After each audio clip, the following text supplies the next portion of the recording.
Hello! Welcome to another video. Today I'm watching Lucky Day and the story in the engine. Well, this is me back home and it doesn't seem there's I just noticed boxes, but there's no one there. Okay.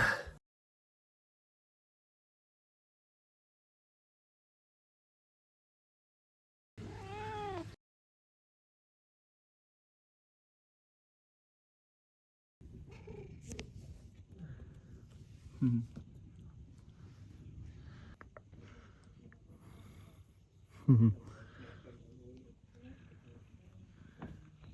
you like my hair? Like, look at that. It's kind of like some weird, as if you've sprayed it with hairspray. Flip me heck. I don't do it, so I haven't got that in my memory. But what do you think? I don't know.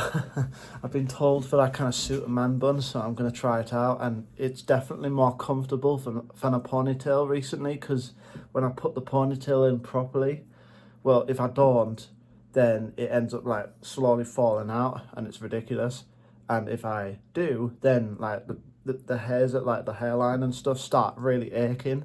You might be able to tell it's the next day. Turns out I was really busy yesterday and I just didn't feel up to recording. So yeah, yesterday I did actually sing. Yeah, I blasted through Doctor Who, loved it. Also went back to the old home and I saw a couple cats, spent time with the family, which was amazing. You know, when you focus on the less, you focus on the isolation, make it part of the plan. When I was living at that house, when the extended family came around, I wasn't really a big fan of it.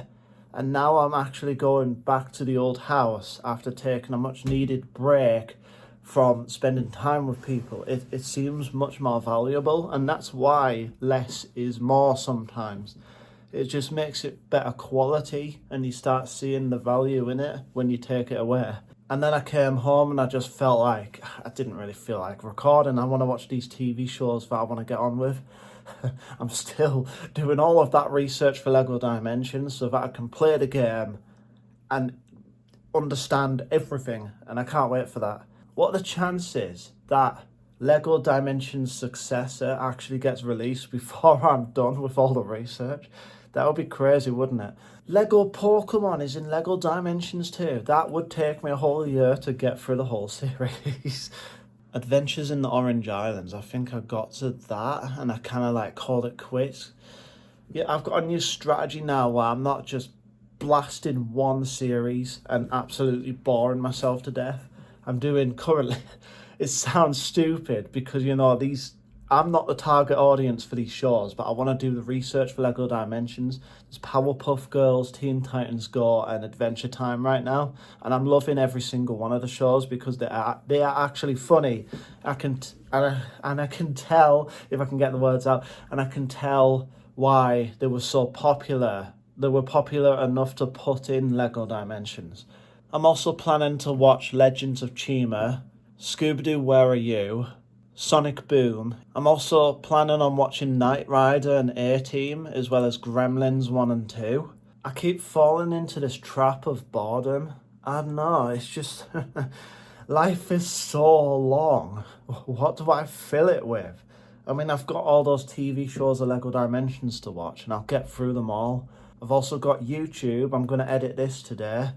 I think that I'm going to play like Lego games and also perhaps go around the house, the old house today. I don't know.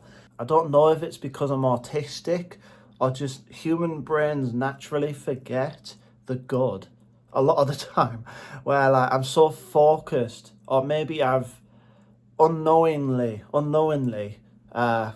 adapted my brain, drilled into my brain to focus on what isn't quite here yet and is about to turn up, instead of being at peace with everything that's currently in my life, which is, you know, that's how I should be doing it.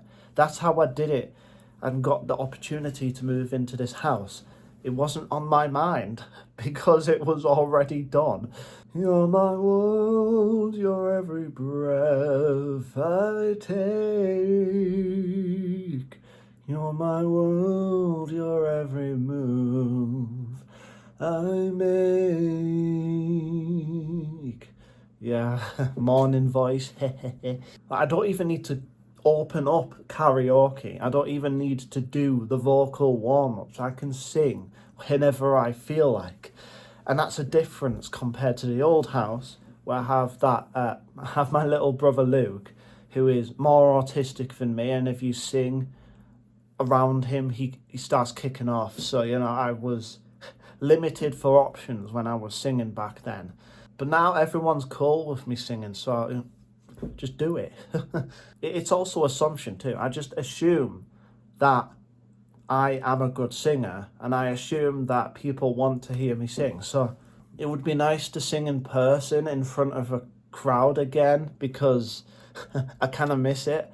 But I always get this huge surge of dopamine. I went to say adrenaline, said dopamine. I suppose both are true, but I start shaking and stuff. It's like insane. Why do I get this adrenaline every time I go up and sing in front of a crowd? It should be.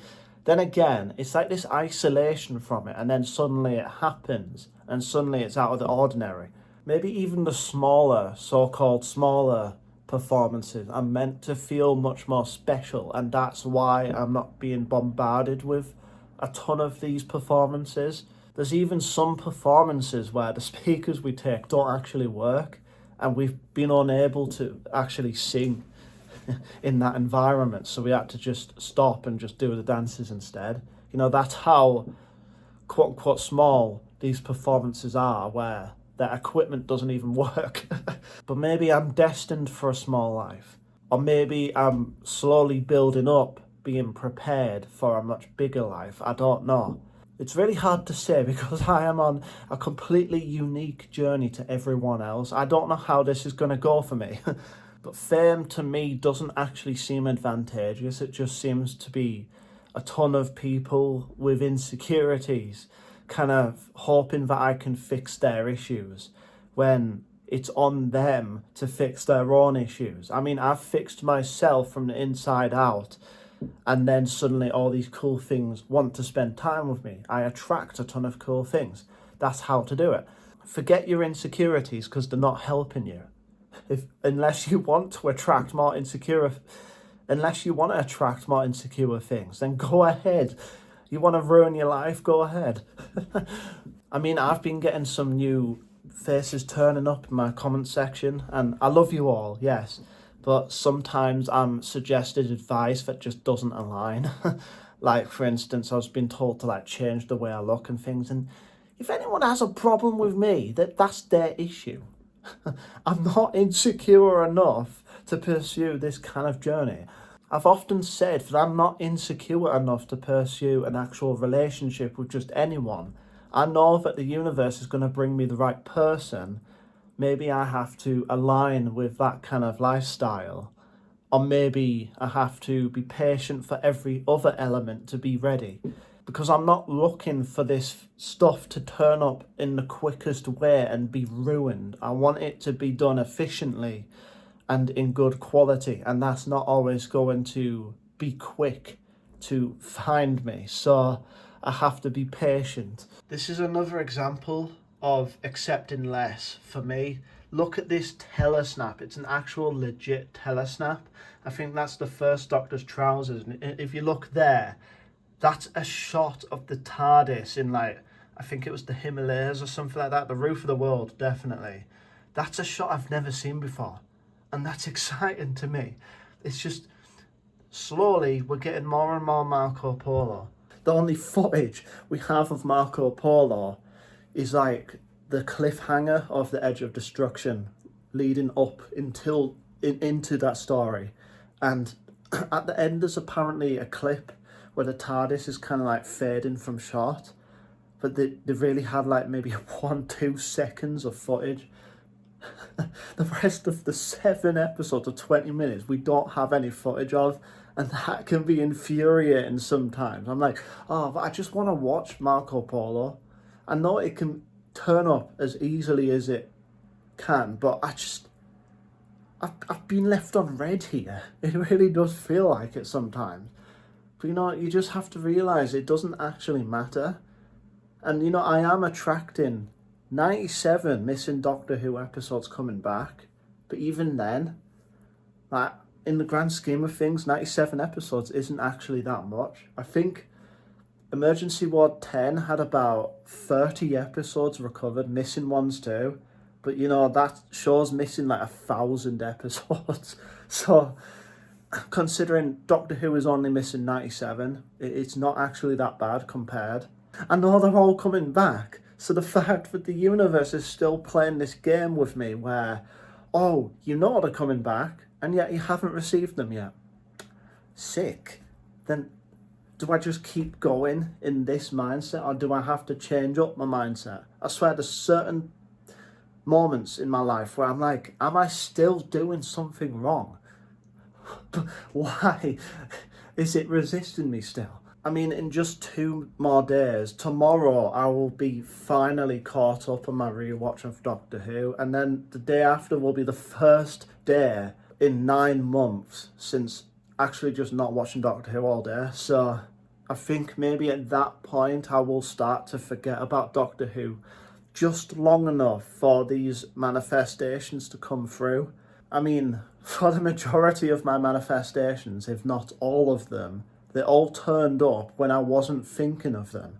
I originally started this rewatch of Doctor Who purely to try and put a ton of energy in and like visualize how I would be watching these 60s episodes that are coming back. And it is a little unfortunate how 9 months later, this is not the ideal outcome, where I'm basically done with this rewatch, and still I'm apparently not magnetic enough to even bring 1 episode back in that kind of time.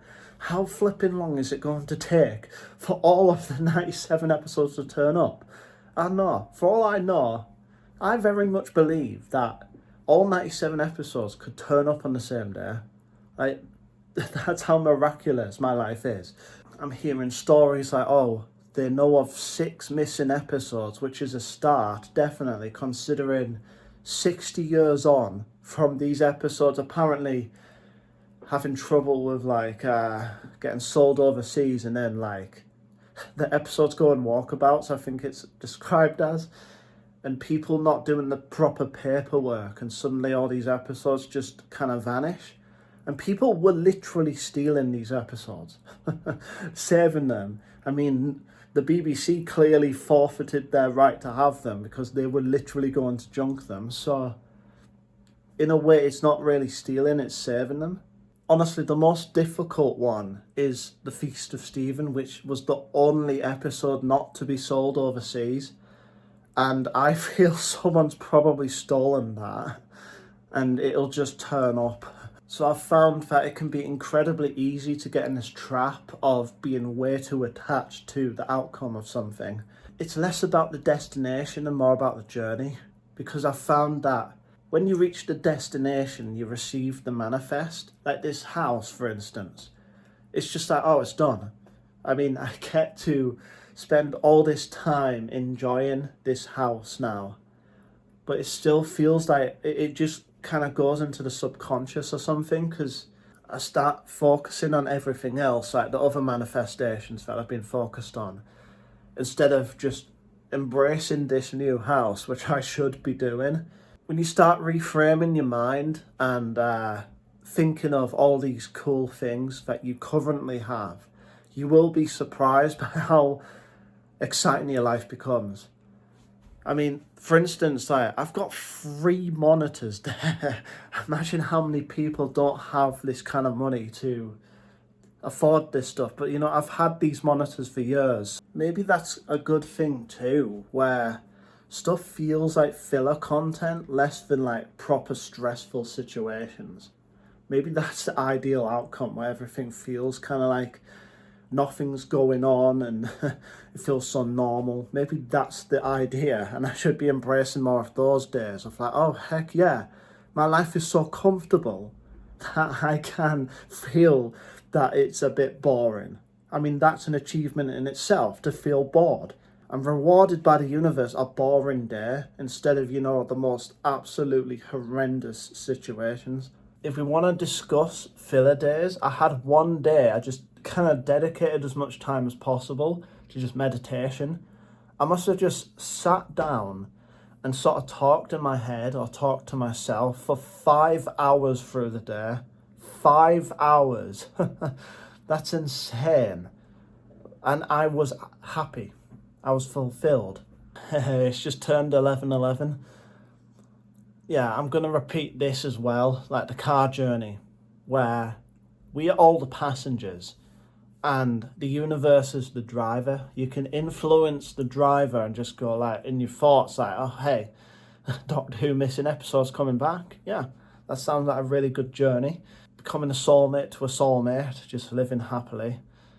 For me, I feel like I don't actually want to live with someone. I mean, I'm autistic. I kind of like my free time. I love having as much time as I do, but I would like to actually just spend time with people here and there. Maybe me and my soulmate will live in different houses, but we'll just come over to both houses and just spend time with each other. I don't know. I don't know how we can make this work. And I don't feel like having kids. It just seems something so challenging that it doesn't actually sound like a nice life. But when you're on this car journey, it's not going to help the situation by getting angry or stressed. You're only going to prevent efficiency. By this, I don't mean like toxic positivity, where if you like just feel this random buildup of anger or like sadness, you just put it all aside and ignore it. No, it helps to feel these negative emotions so that you can make room for these positive things to come into your life.